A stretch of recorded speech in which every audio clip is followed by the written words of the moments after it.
Hello class, I hope all of you enjoyed your long weekend, the Memorial Day weekend.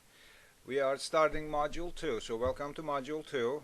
As I said in my initial video, the time will fly, and it's flying really. We already finished Module 1 and we are starting Module 2. We looked at the concept of culture in Module 2, and the main point was for you to look at yourself as a cultural being, and the assignment you submitted on Sunday, well, the assignment was by Sunday, was your cultural autobiography, and the discussion items were also related to culture. Now we are going to look at it from a larger perspective, and we are going to look at the concept of American culture. Is there an American culture? If somebody says there isn't, don't believe that. Of course there's an American culture. Now, when you read the multicultural literature, there are certain metaphors that you will see about the American culture. The early one was the concept of, or the metaphor of, melting pot. America was described as a melting pot, and the idea was that all different types of materials or cheeses are put into the pot, and they melt and they become one. Later on, people started not liking this because it implied that people lose their original characteristics and become something else, which implies a perspective of assimilation, and assimilation is not something highly regarded. Later on, people came up with the metaphor of salad bowl. Salad bowl is you put different items into the salad bowl, you mix it up, you have a salad. And the items you put into the salad bowl maintain their characteristics. Still, I know that there are some people who have problems with this metaphor because in a salad, some materials are more than others, like you will have more lettuce than tomatoes, for example. Well, these metaphors are useful. I personally do not care much about it. So, but later on in your other classes, if you have to talk about metaphors in relation to American culture, you might want to avoid the melting pot metaphor because people will not like that. Anyways, we talked briefly about micro cultures within the United States and the macro culture. Macro culture is what we call the American culture. It's the collection of small or subcultures within the country, and there are some commonalities and differences between the macro culture and the micro cultures. Now, we said that there's a perspective called ethnocentric perspective. This is when one culture dominates others, or one culture is regarded as superior to other cultures. Now, this could happen at a societal level, this could happen at a personal level. A person A may think that, I am superior culturally to others. That may or may not be too harmful. If it's at the personal level, the person may choose not to interact with people of other cultures. What happens is that ultimately when somebody has an ethnocentric perspective, this person starts stereotyping others. And stereotyping leads to discrimination. The unfortunate thing about stereotypes is that we all have some. We learn these.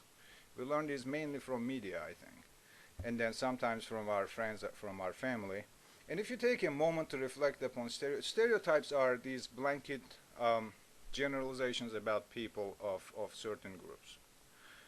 If you take a minute and think about it, you will realize that you do know, at least you know of some stereotypes, whether you believe in them or not. And not that I'm going to go through a whole list of stereotypes, but some common stereotypes. A lot of people think that African American males are potential criminals. There's your stereotype about African American males. Many people think that Hispanics are lazy, or they're all Mexican, or that they are tomato pickers, or whatever. These are all stereotypes. There are stereotypes about white people. They're all arrogant. They're all rich. Stereotypes can be good or bad. There might be good or bad stereotypes, but ultimately they will lead to bad consequences, even if they are good or bad. They lead to discrimination, as I said, and this discrimination could happen at different levels. As I said, a person can discriminate another person. You may choose to go to the movies with a African American or a white, or choose not to go to movies ever with an African American. That's a personal thing. It's not going to hurt a lot of people.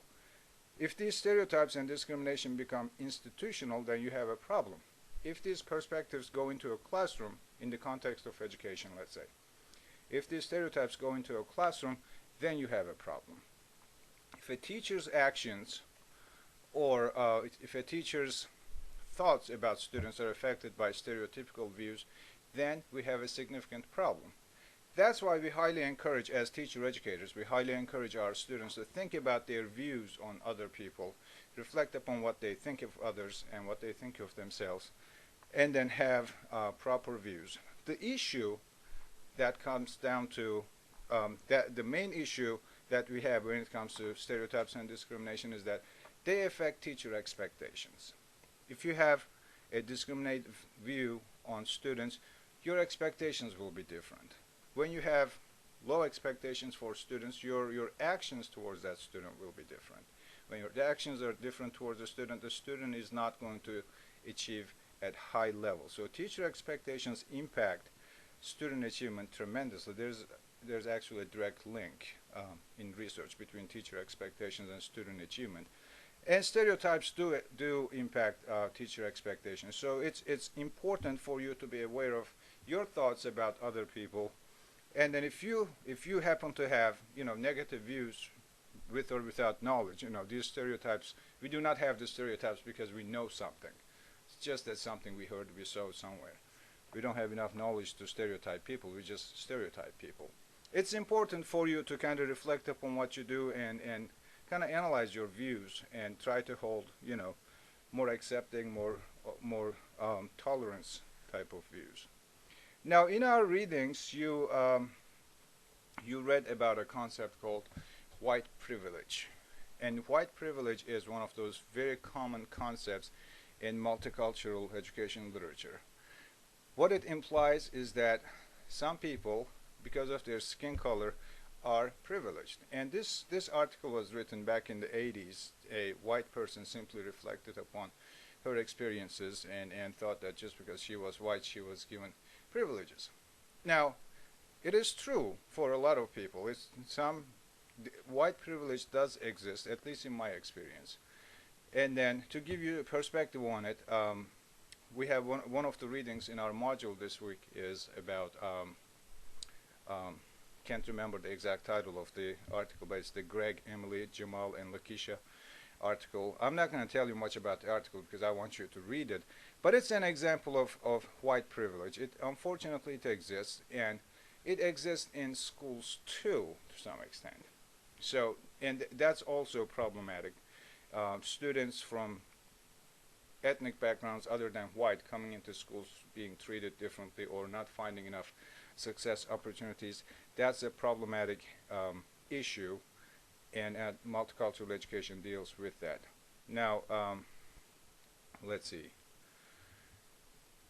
Like our first module, if we have a discussion forum, which we will, I want you to respond to my prompts by Thursday midnight, and then from Thursday on until Sunday, I want you to look at your classmates' responses and respond to them. The assignment you have for this week is one of the most fun assignments you have ever submitted and you will ever have submitted in your lives. This is the Multicultural Book Report. It is really fun. I sent you a list of books from which you can choose, or if you want to choose something that you found somewhere else, that's perfectly fine. Make sure that it's a chapter book. The picture book is not what we are looking for. And your job for this assignment is to read the book, number one, and then in the paper you are going to give a very brief summary of the book and then your personal reaction. I'm interested in knowing whether you like the book or not. Why not? Of course you have to give reasons too. After that, you're going to give examples of discrimination types of things from the book and give enough examples. And at the very end, you're going to talk about different ways of using this book in the classroom. How can teachers utilize this book in a given grade level? You're going to identify the grade level also. Now, I want you to be creative about this.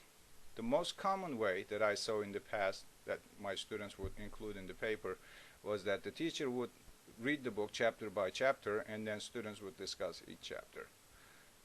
Okay, that's kind of a traditional way of using it, and it's okay to use it that way, but I'm looking I'm looking for more interesting, more creative ways of using these. You can talk about how characters in the book can how your students can write write a letter to a character in the book, or that you can change the ending of the book or whatever. Your students can change the ending of a book. So think of different ways of using the book in the classroom. Let's see. I think that's all I can think of right. Oh yeah, one thing. This is a formal paper. The first one was autobiography, so you did not really use any outside sources in your paper. But this one, you're going to at least use the book as a source. So make sure that you list it using APA style. One issue I had in the past was that this happened only one time, and I don't think this will happen with you guys, but I just want to inform you that one of my students in the past, a few years ago, found a book report online, and she submitted that to me as though it was her work, which led to, you know, bad consequences for her. If you use anything off the internet, make sure that you properly cite everything. Otherwise, it will become plagiarism, and none of us want to deal with that. So I just want to give you advance warning on that.